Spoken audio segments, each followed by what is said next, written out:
Welcome everybody to Pick and Roll. This is your NBA discussion and betting show powered by the Hammer Betting Network. You can watch this on the YouTube channel, The Board NBA, or also on Twitter at The Board NBA, which is the NBA division of the Hammer Betting Network. But we are here today to discuss various matters. We're going to talk about Ben Simmons. We're going to recap the plays from yesterday. And of course, we are going to go to Pips for his best bets. But to start us off here, we can't ignore the biggest sporting event in the world is going on here. I am Canada. I'm looking forward to Canada's game later today. Pips saw his country, Croatia, face off against Morocco earlier in a 0-0 draw. And we'll just touch on that briefly. Pips, maybe it's just some quick thoughts on Croatia and their chances this tournament and how they played today. So I think coming into this tournament, I thought Croatia has a great chance to go deep. We have a great team, probably one of the best midfields in the entire tournament. Mm-hmm. And the first game of the tournament was a draw, goalless draw, and I was very disappointed with the way we played. It was like alibi game, not even trying too hard.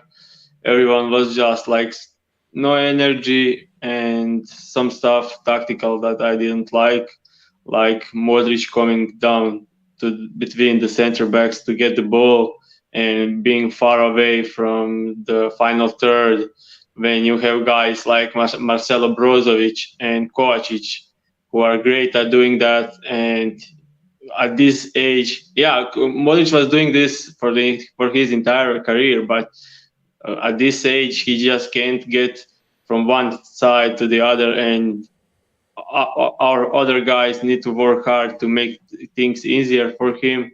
And we just need to be a little bit more aggressive and attacking minded, especially against teams like Morocco and in the game against you guys. I mean, I'm hoping for a little bit more offensive minded side. Yeah, I thought it was a strange performance from Croatia. So you watched it at a comfortable hour. I had to get up at 5 a.m. here to watch that game. And I was thoroughly disappointed with the game in general. I also had a wager on Croatia to win that game on the three-way line. So unfortunately, that did not pay out there. But I think they are a good team. That result was good for Canada. And I'm kind of excited to watch Canada play against Croatia. A little bit of a battle between the pick and roll hosts. So that would definitely be interesting. Guys, if you want World Cup betting content by the Hammer, by the way, go to @FineMargins with 2 S's on Twitter for our daily show at 4:15 every Monday through Friday, as you can get this one Monday through Friday at 11:15 a.m. But because there is some movement, I'm going to go off script here. We are going to quickly go into the official pick number 1, then do our discussion, then move into our official pick number 2. I'll say it quickly here. We have Andrew Wiggins under 19.5 points. That is minus 115 at FanDuel. There's been lots of movement on this play. So if you're watching live, Pips, the recommendation here is to go get it quickly. And for what reason do you suggest to go get this one?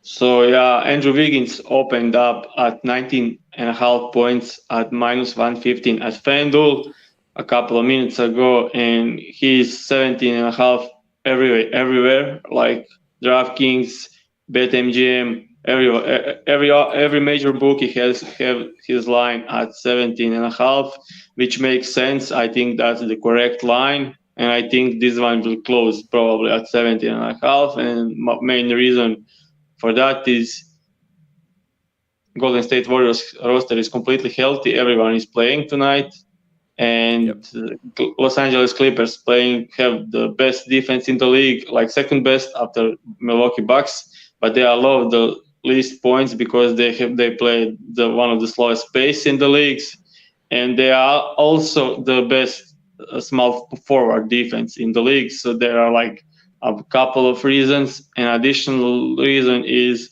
the spread for this game is 10 points. So I just like everything makes sense to go on to bet his under.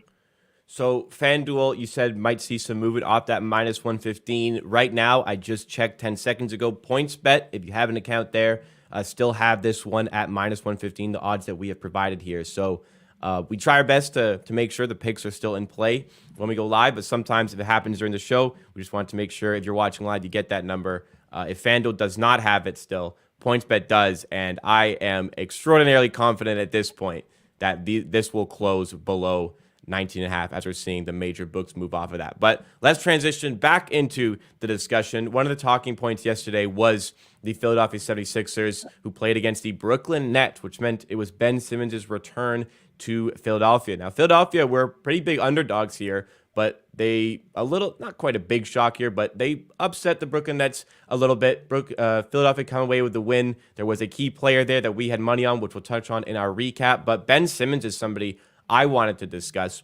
Obviously, a really down year for what Brooklyn were kind of expecting of the player, which has been a problem for them, and they voiced their concerns in press conferences. But yesterday, despite the loss, you talked about Ben Simmons potentially attacking a points, rebound, assist market, and he fared quite well there. 11 points, 7 rebounds, 11 assists, and also he added in 3 steals, 3 blocks, and he's had some decent games the last week. Do you see this maybe as Ben Simmons starting to really turn around his Brooklyn Nets career?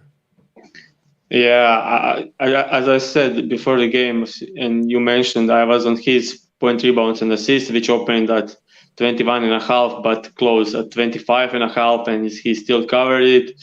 Yeah, they run entire offense through him, and that makes sense because the best action I've seen they run is like defender is like far away from Simmons because he can shoot, but then going into a dribble handoff with Simmons like Kyrie or Durant, so with Ben defender being way off him, Durant and Irving have like wide open mid-range shots every time they run that action, and yeah, that's where he gets the most assists. And yeah, he's a bit more aggressive over the last couple of games. He made like 80% of his field goal attempts, and yeah, he's playing better, but still not. I mean, last game was great, especially on the defensive end, but that's not the Ben Simmons. Yeah, he needs to continue improving. Yeah. So for me, the biggest thing for Simmons has just been, does he want to play basketball? And granted, he's getting paid to do it, but at the end of the day, mental health wise, he's had some issues there, and there's been question marks about his willingness to actually play. And the Brooklyn Nets have been very vocal about this. But when he feels like it and just wants to show up, he is an outstanding player. We saw from his initial seasons in the NBA, it looked like to me this was a future MVP candidate, but he just flatlined at those numbers in Philadelphia. They got a little bit fed up with it. I think that had a toll on the player as well. And since coming to Brooklyn, he's just not been the player that the Brooklyn Nets expected to be getting. They were leaning heavily on him for their defense, which has been extremely poor this season. But maybe stuff is kind of getting to him. Maybe he's starting to feel comfortable again out there. We'll see. I'm not completely sold on it after a couple good games, but maybe a positive step in the right direction. Any more thoughts on Simmons before we close that? Yeah, I actually think his defense was all right, even at the beginning of the season. Just not Ben Simmons' defensive player of the year, level. And last couple of games he played great defense. But the problem with Nets, I think they allowed 20 offensive rebounds last night. And you just can't get defensive rebounds with Ben at 5. Yeah, I mean, I know it's like looking nice to play Ben Simmons at the 5, but that's not it. I mean, especially if you have no big rebounders and rim protection guys, and him defending as the 5 is not. You want him as the weak side defender or help defender, and not a big. I mean, yeah, I don't like his role at the Nets, but I think he's on the defensive end. He's doing all right. Maybe that's a fair statement. He's not being used in the same way that he has normally been used, where we've seen him at those levels. So a good point for myself, especially to consider there. But with that, on with the second pick of the day. We already gave out our first one. If you missed it earlier on in the show, we are on Andrew Wiggins under 19.5 points. The reason we rushed it a little bit was because the numbers seemed to be moving off of that at major sports books, and we did not want you guys to miss out as well. But now for the second pick, we are going to the same game parlay where we have in the 76ers again, who visit the Hornets. Yesterday, we had Tobias Harris over 18.5 points, and he cleared that easily despite leaving the game briefly for an injury, I believe. Today, we're on over 17.5 points for Harris, along with Melton over 1.5 3-pointers, which is minus 120 at BetMGM. Pips, wanted to bring it to you to ask about Harris's game yesterday and how he played, how he covered that line, and obviously you liked it enough to go back to it here. Yeah. So he started the game. I mean, terrible. Like he dropped the ball on like 3 layups. He had so many turnovers. Like he was rusty, and I was a bit worried about our over. I mean, he was getting great looks, but he was losing the ball. Like he would just go for a wide open layup and lose the ball. Like it was terrible in the first half. He had 6 points at the half, and the second half started. He injured himself while missing wide open layup again, and I was like, okay, we are losing this one. And then he came back, and they started just going every possession to him, and he was just started scoring like crazy and played like, I think he played like 70 minutes straight without going to the bench. And I think we can expect huge minutes tonight, even though it's a back-to-back. I mean, and if they just continue doing the same thing they did in the second half, going to him, he should be able to cover this easily, especially if he gets to be aggressive. Like last night, Charlotte Hornets are making a ton of fouls, and he will get to the line. I think he could cover like 40% of this line just for the free throws. And with drop coverage, Harris is a decent or above average mid-range shooter, and he improved his three a lot. So yeah, he's like 3-level scorer.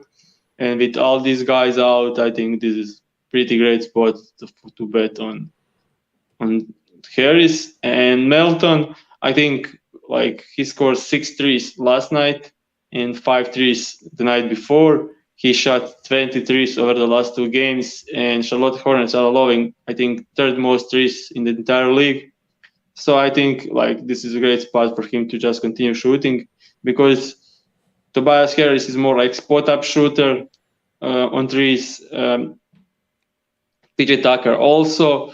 They have bigs who doesn't shoot threes. Shake Milton is not a pull-up shooter, so the only pull-up shooter and the main guy shooting threes is Melton, and they will need his 3-point shooting tonight.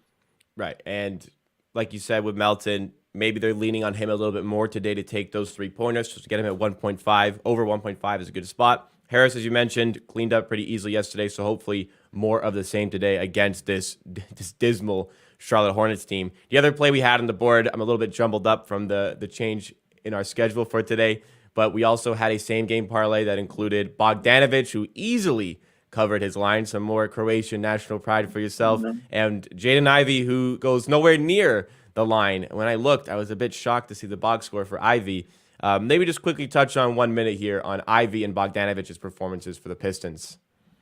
Yeah, as I said in my analyst, my main thing about betting Ivey was DeAndre Jordan at 5. They had Jokic and Jamal Murray as doubtful, and suddenly they came back playing in. And Jokic was they were hedging the pick and rolls on Ivey, and with Jokic's size, he couldn't do much there. And also, he missed a couple of easy ones and then got benched. Burks was playing amazing, and so Ivey ended up with like 25 or 26 minutes.